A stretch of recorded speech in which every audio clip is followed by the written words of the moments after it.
Hi guys, నేను మీ కదిరమ్మ. ఈ రోజు నేను ఈ వీడియో తీయడానికి రీజన్, ఇండియా నుంచి కువైట్కి వచ్చే వాళ్ళకి ఇండియాలో జరుగుతున్న ఫ్రాడ్ గురించి నేను ఈ వీడియో తీస్తున్నాను. ఆ ఫ్రాడ్ మెడికల్లో జరుగుతోంది. ఇండియా నుంచి కువైట్కి రావాలి అనుకున్న వాళ్ళకి 90% ఆఫ్ ద పీపుల్ కి ఇండియాలో మెడికల్లో ఫెయిల్ చేస్తున్నారు. అది ఎందుకు అన్నది రీజన్ ఎవరికి తెలియదు.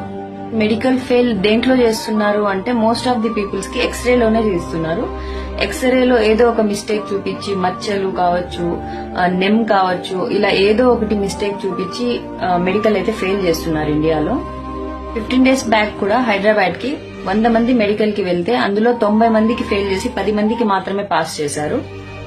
ఈ మెడికల్ ఫ్రాడ్ కి మన గవర్నమెంట్ ఎంత తొందరగా వీలైతే అంత తొందరగా ఒక మంచి సొల్యూషన్ తీసుకొని వస్తే బాగుంటుంది. ఎందుకు అంటే ఇండియా నుంచి కువైట్కి చాలా మంది వస్తూ ఉంటారు. వాళ్ళ ఇంట్లో పరిస్థితి బాగాలేక, వాళ్ళ సిచ్యువేషన్స్ బాగాలేక, ఫైనాన్షియల్ సపోర్ట్ లేడీస్ కి లేక ఇక్కడ వచ్చి సంపాదించుకోవచ్చు, వాళ్ళ పిల్లల్ని బాగా చూసుకోవచ్చు అన్న హోప్ తో బయట దేశాలకి వెళ్లాలి అనుకుంటారు. అలాంటిది ఇక్కడ మెడికల్లో చూస్తే ప్రతి ఒక్క చోట ఫెయిల్ చేస్తున్నారు.